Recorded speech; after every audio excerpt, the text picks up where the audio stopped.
జగిత్యాలలో కేంద్రీయ విద్యాలయానికి భూమి కేటాయించాలన్న బీజేపీ డిమాండ్తో జిల్లా రాజకీయాలు వేడెక్కుతున్నాయి. మాజీ ఎమ్మెల్సీ జీవన్ రెడ్డి ఎపిసోడ్లో కాంగ్రెస్ బీఆర్ఎస్ దూకుడుతో ఇక్కడి పాలిటిక్స్ హీట్ ఎక్కాయి. దీంతో తాము వెనుకబడిపోయామని భావిస్తోన్న బీజేపీ కేంద్రీయ విద్యాలయానికి ల్యాండ్ కేటాయించాలన్న డిమాండ్తో జనంలోకి వెళ్లాలని చూస్తోంది. ఈ నెల 15 లోపు భూమి చూపకపోతే నిరాహార దీక్ష చేయాలని నిజామాబాద్ బీజేపీ ఎంపీ ధర్మపురి అరవింద్ భావిస్తున్నారా? అప్పటికీ కాంగ్రెస్ ప్రభుత్వం ల్యాండ్ ఇవ్వకపోతే లోక్సభ స్థానం పరిధిలోని అసెంబ్లీ నియోజకవర్గాలలో పాదయాత్ర చేయాలన్న ప్లాన్లో ఎంపీ ఉన్నారా? సెంట్రల్ స్కూల్ ల్యాండ్కు ఎమ్మెల్యే సంజయ్ అవరోధంగా మారారా? ప్రతిపాదిత ప్రాంతం నుంచి వేరే చోటుకు మార్చి తన భూముల విలువ పెంచుకునే ప్రయత్నం చేస్తున్నారా?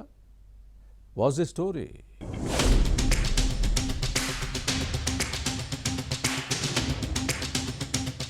మాజీ ఎమ్మెల్సీ జీవన్ రెడ్డి కాంగ్రెస్ ను వీడి బీఆర్ఎస్ లో చేరిన తర్వాత జగిత్యాలలో రాజకీయ పరిణామాలు వేగంగా మారుతున్నాయి.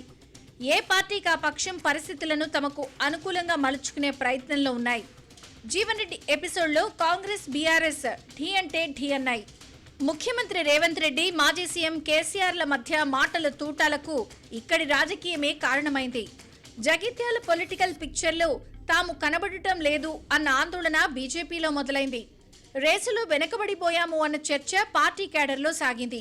అందుకే అటు బీఆర్ఎస్ కు ఇటు కాంగ్రెస్ కు గట్టిగా కౌంటర్ ఇచ్చేందుకు నిజామాబాద్ ఎంపీ అరవింద్ రంగంలోకి దిగారు అని వినిపిస్తోంది.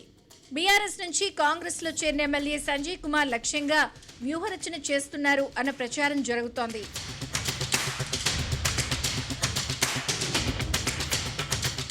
జగిత్యాలలో బీజేపీకి మంచి ఓట్ బ్యాంక్ ఉంది. 2023 అసెంబ్లీ ఎన్నికల్లో పార్టీ ఇక్కడ 42,000 ఓట్లను సాధించింది.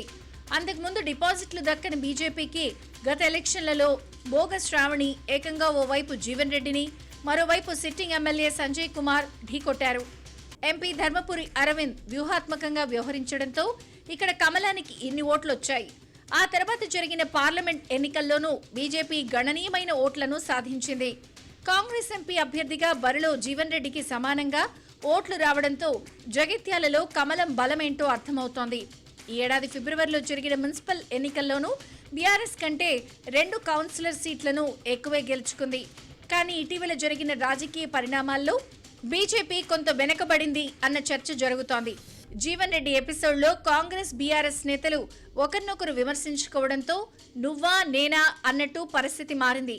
కానీ ఇక్కడ సీన్లో లేని బీజేపీ సైలెంట్ మోడ్లో ఉండాల్సి వచ్చింది.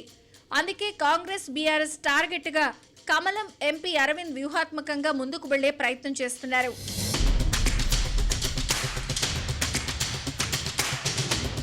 కేంద్ర ప్రభుత్వం జగిత్యాల జిల్లాకు కేంద్రీయ నవోదయ విద్యాలయాలను మంజూరు చేసింది. కోరుట్ల నియోజకవర్గంలో నవోదయ స్కూల్ నిర్మాణం పూర్తయింది. కానీ జగిత్యాలలో నిర్మించతలపెట్టిన కేంద్రీయ విద్యాలయానికి ఇప్పటి వరకు రాష్ట్ర ప్రభుత్వం భూమి కేటాయించలేదు.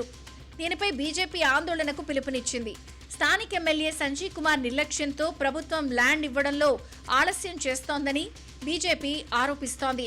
సంజయ్ కుమార్ తన భూములకు ధరలను పెంచుకునేందుకు కేంద్రీయ విద్యాలయాన్ని ప్రతిపాదన ప్రాంతం నుంచి వేరే చోటికి మార్చాలని ప్రయత్నం చేస్తున్నారని ఎంపీ అరవింద్ గతంలో ఆరోపించిన విషయాన్ని గుర్తుపెట్టుకోవాలి.